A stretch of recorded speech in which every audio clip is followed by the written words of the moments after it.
Bagaimana jika mimpi buruk terbesar Ayatollah bukanlah sanksi Amerika, jet tempur F-35 Israel, atau bahkan protes di jalanan? Tapi justru satu institusi lokal yang sudah 45 tahun mereka coba tekan. Saat ini Iran sedang berdarah. Khamenei sudah tiada, Mujtaba tampak ragu.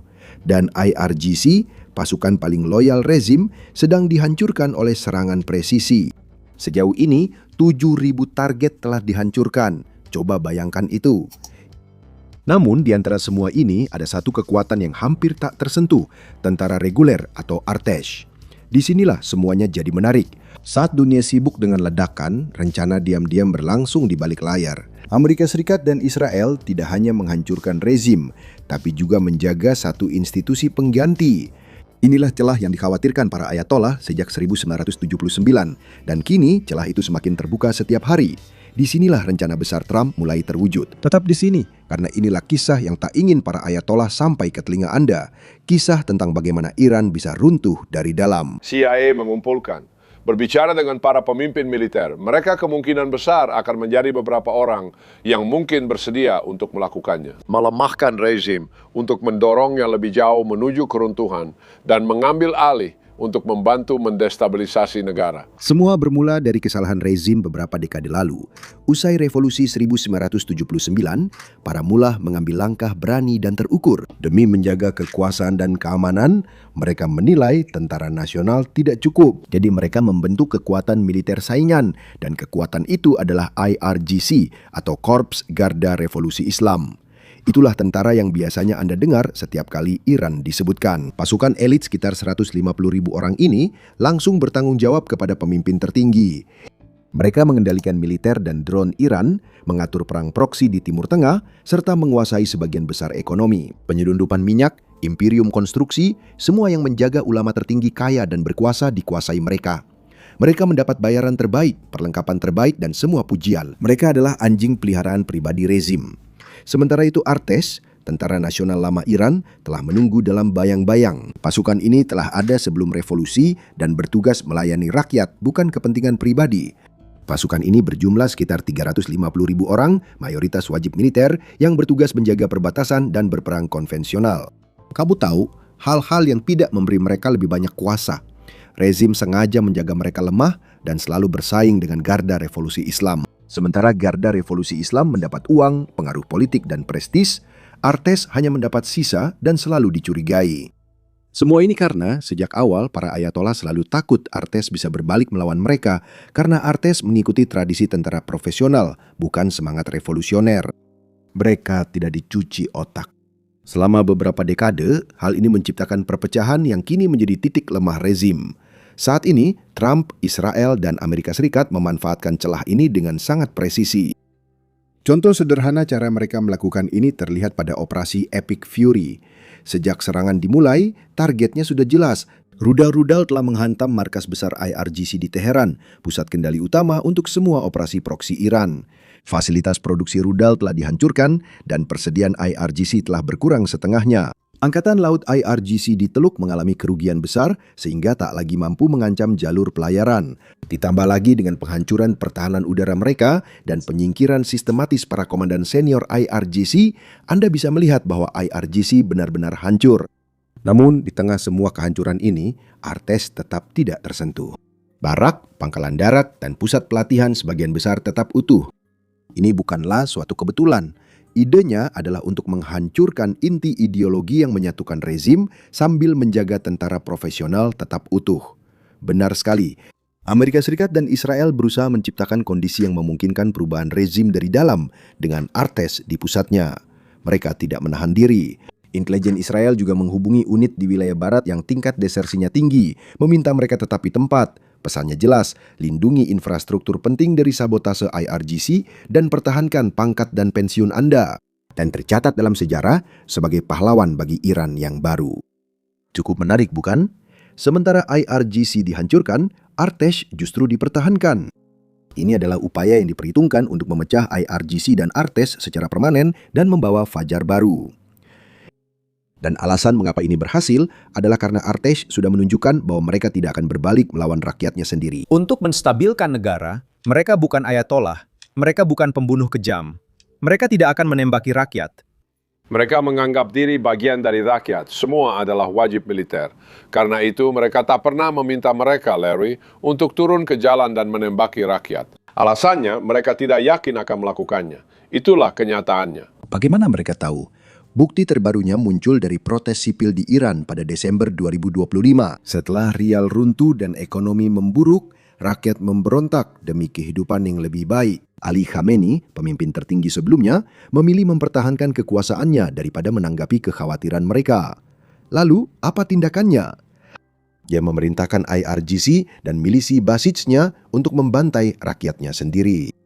Mereka menggunakan peluru tajam, berpatroli dengan sepeda motor, menempatkan penembak jitu di atap, dan menerapkan taktik tembak untuk membunuh. Tanggal 8 dan 9 Januari berubah menjadi pembantaian di berbagai kota saat IRGC bertindak habis-habisan demi mempertahankan rezim. Jangan biarkan agen-agen Amerika dan Israel atau bahkan harapan palsu bertahan. Terima kasih, syukur.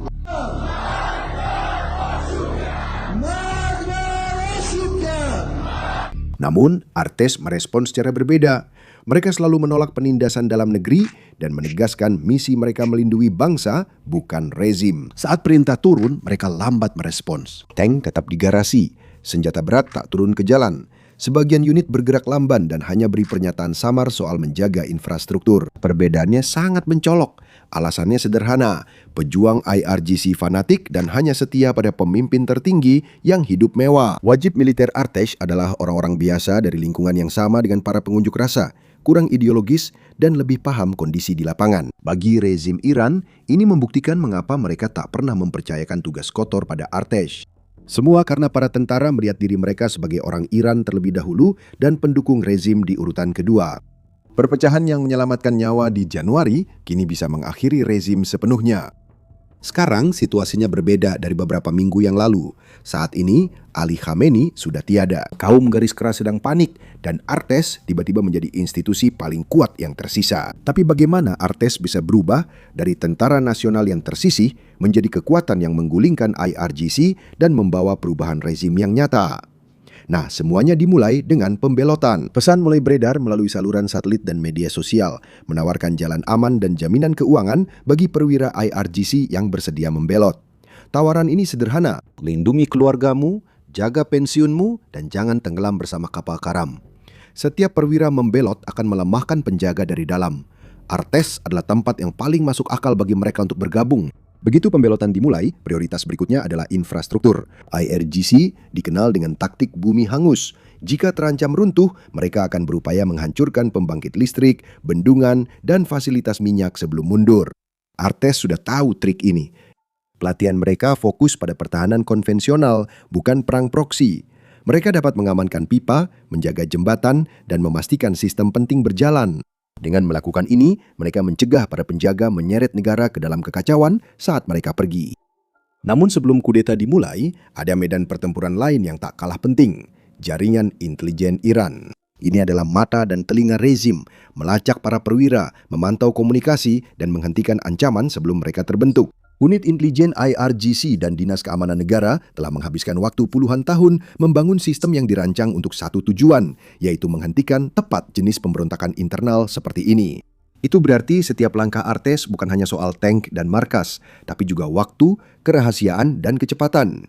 Jika jaringan tetap utuh, perwira kunci bisa ditahan semalam. Rencana bisa runtuh sebelum fajar, dan seluruh upaya bisa berantakan bahkan sebelum dimulai. Pertanyaannya bukan hanya apakah Artes mau bertindak, tapi bisakah mereka bergerak lebih cepat dari sistem yang siap menangkap mereka. Langkah ketiga adalah kudeta. Komandan tertinggi Artes bukan fanatik seperti petinggi IRGC. Mereka adalah profesional yang peduli pada bangsa, bukan pada dekret pemimpin tertinggi. Pembicaraan rahasia sudah berlangsung lewat saluran terpercaya.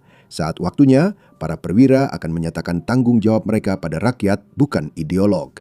Mereka menangkap kaum garis keras yang tersisa, mengambil alih pos komando, dan membalik rantai komando militer sekaligus. Ini bukan perkelahian jalanan, tapi serah terima internal yang membuat para penjaga terisolasi dan tak berdaya. Satu faktor lain yang memperbesar risikonya adalah fasilitas strategis Iran. Situs nuklir, gudang rudal, dan sistem senjata canggih tersebar di seluruh negeri banyak dikendalikan IRGC. Saat keruntuhan, lokasi-lokasi itu jadi titik paling berbahaya di peta.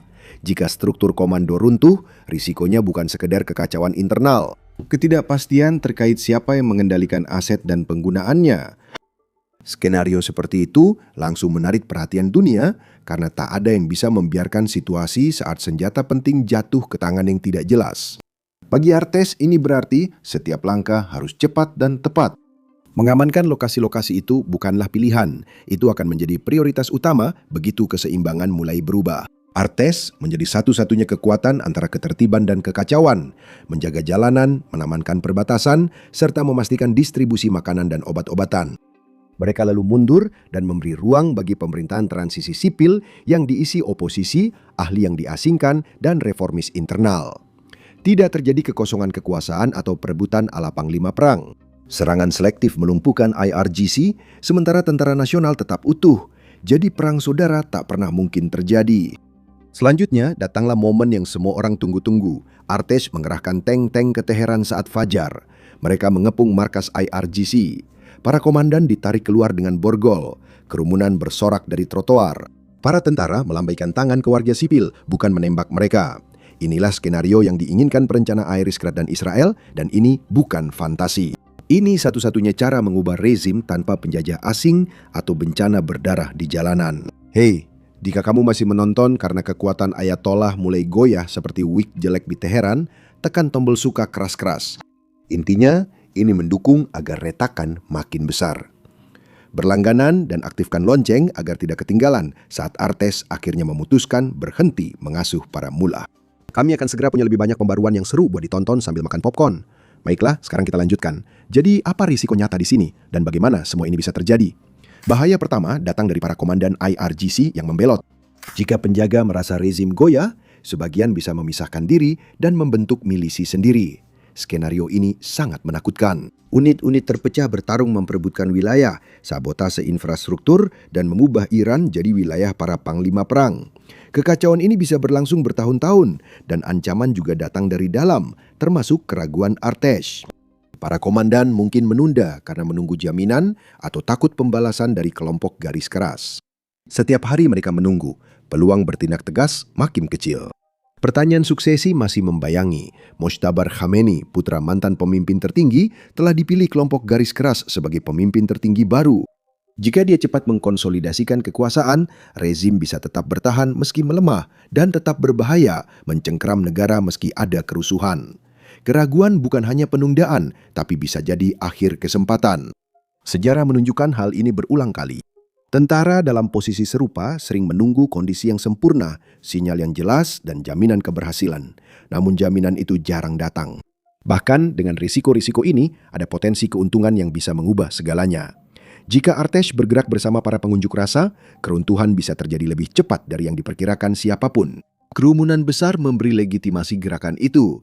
Tentara mengubah momentum jadi perubahan nyata, dan insentifnya adalah pelonggaran sanksi Amerika Serikat. Para tentara membayangkan masa depan tanpa tekanan ekonomi bagi keluarga, dan para komandan melihat peluang pengakuan internasional. Insentif-insentif itu tiba-tiba selaras dan bisa mempercepat jatuhnya rezim. Tanda-tanda terbaru semakin memperjelas perpecahan. Unggahan di X menunjukkan pembelotan ke Artes telah dimulai.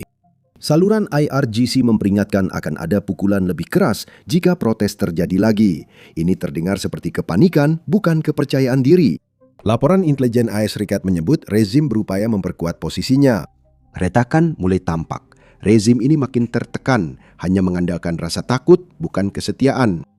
Setiap hari Artes setia, rakyat Iran tetap menderita sanksi, dan rezim terus ekspor teror ke luar negeri. Sejarah memberi kita pelajaran yang jelas tentang apa yang terjadi ketika tentara mengalihkan kesetiaan.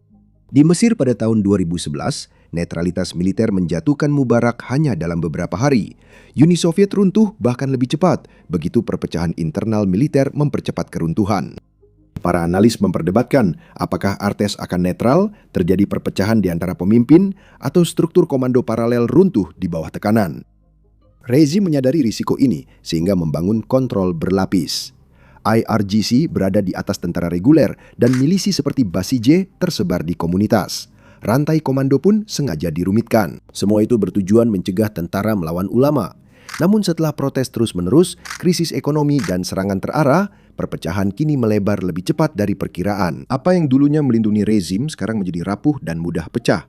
Taruhan sebenarnya di sini sederhana. Ketika tentara beralih kesetiaan dari satu rezim ke bangsa, para diktator akan tumbang. Iran sedang menghadapi momen penentu. Pilihannya jelas. Artes ragu, rezim bertahan lebih lama, atau tentara maju dan keseimbangan kekuasaan bergeser. Dan ketika itu terjadi, dampaknya tidak hanya akan dirasakan di dalam Iran, dampaknya akan menyebar ke seluruh kawasan, mengubah segalanya. Meski perhatian utama pada Amerika Serikat dan Israel, mereka bukan satu-satunya yang memantau perkembangan ini. Rusia dan Tiongkok punya kepentingan besar di Iran, dari energi hingga posisi strategis. Keduanya tak diuntungkan jika terjadi ketidakstabilan mendadak. Jika situasi berubah cepat, keduanya bisa turun tangan. Tak harus dengan pasukan, cukup dukungan untuk menstabilkan sistem. Berbagi intelijen, sokongan ekonomi, atau dukungan diplomatik yang memberi rezim cukup ruang untuk pulih. Itu menambah ketidakpastian karena perubahan internal di Iran tidak pernah terjadi sendiri. Itu terjadi di bawah pengawasan kekuatan global yang mungkin lebih memilih situasi terkendali daripada keruntuhan. Akhirnya, Artes berada di persimpangan penting. Langkah berikutnya akan membentuk masa depan Iran dan bisa berdampak besar pada pasar energi global, keamanan Selat Hormuz, serta stabilitas Timur Tengah. Investor, ahli strategi energi, dan pembuat kebijakan memantau perkembangan ini dengan cermat karena perubahan kecil di Iran bisa berdampak global besar. Di pusat risiko ini terletak Selat Hormuz, jalur sempit pengiriman minyak paling vital di dunia. Kultus kematian di Iran sedang mencoba memeras dunia dengan menutup jalur maritim internasional yang penting, yaitu Selat Hormuz. Sekarang, seperti yang mungkin sudah Anda ketahui, perang saat ini secara efektif telah melumpuhkan lalu lintas komersial. Ratusan kapal telah terjebak, dialihkan, atau terpaksa berlindung. Kenapa? Karena IRGC menutup selat dengan ancaman serangan, perusahaan pelayaran besar menangguhkan atau membatasi layanan mereka. Karena itu, harga minyak naik di atas $110 per barel dan rantai pasokan global kini sangat tertekan. Jika Artes turun tangan secara tegas, berpotensi melawan IRGC dan mengutamakan kepentingan nasional di atas kepentingan ideologis, blokade saat ini bisa segera dicabut. Kapal tanker akan kembali melintas bebas, harga energi bisa stabil, dan gangguan segera mereda. Selain sektor energi, dampaknya juga mempengaruhi pengaruh regional Iran yang sudah lama. Selama puluhan tahun, rezim itu lewat IRGC telah mengalirkan miliaran dolar ke milisi proksi di Timur Tengah. Hal ini menopang kelompok seperti Hizbullah di Lebanon, Houthi di Yaman, milisi Syiah di Irak, dan pejuang di Suriah. Aliran dana ini memperpanjang konflik, melemahkan pemerintahan, dan membuat jutaan orang terjebak siklus kekerasan. IRGC yang melemah, terutama jika diisolasi oleh tindakan Artes, akan melihat jalur pendanaan itu mengering. Operator proksi akan kehilangan sponsor utama mereka, sehingga negara-negara tetangga mendapatkan ruang bernapas yang sangat dibutuhkan. Hal ini bisa membuka jalur yang sebelumnya dianggap kecil kemungkinannya. Ini mencakup menurunnya permusuhan, kemungkinan membaiknya hubungan Iran, Israel, dan Amerika Serikat, serta peralihan dari sabotase ke diplomasi nyata. Timur Tengah mungkin mulai bergerak menuju perdamaian dan stabilitas permanen. Inilah alasan banyak pemerintah, investor, dan analis diam-diam mengamati langkah Artes selanjutnya dengan minat. Perhitungannya sederhana, jika tentara reguler berpihak pada rakyat Iran dan prioritas nasional dibandingkan dengan kendali teokratis, IRGC bisa goyah. Itu berarti rezim saat ini bisa runtuh, memberi 90 juta warga Iran peluang nyata untuk kebebasan dan menentukan nasib sendiri. Apa yang tampak sekilas sebagai perebutan kekuasaan domestik semata, pada kenyataannya adalah titik penting secara global yang benar-benar mampu membentuk kembali ekonomi, arsitektur keamanan, dan keseimbangan kekuatan regional selama beberapa dekade. Pada akhirnya, Artes jauh lebih dari sekedar militer konvensional Iran. Artes mewakili harapan paling nyata yang tersisa bagi rakyat Iran untuk perubahan dari dalam. Jika Artes memilih bangsa alih-alih teokrasi, dominasi IRGC dapat berakhir, rezim tumbang, dan 90 juta rakyat Iran menuju masa depan lebih bebas. Pilihan tunggal ini bukan hanya mengubah Iran, tapi berdampak ke seluruh dunia. Artes bisa saja mengejutkan dan mengakhiri 45 tahun teokrasi. Jujur, siapa yang menduga itu akan terjadi? Jika penjelasan orang dalam ini membuatmu berteriak, akhirnya di depan layar, tekan tombol suka untuk menyebarkan informasi ini. Berlangganan sekarang agar kamu jadi yang terdepan untuk setiap kekacauan atau kebebasan yang akan datang. Karena cerita ini punya lebih banyak belokan daripada jalanan Teheran saat macet. Sampai jumpa di lain waktu.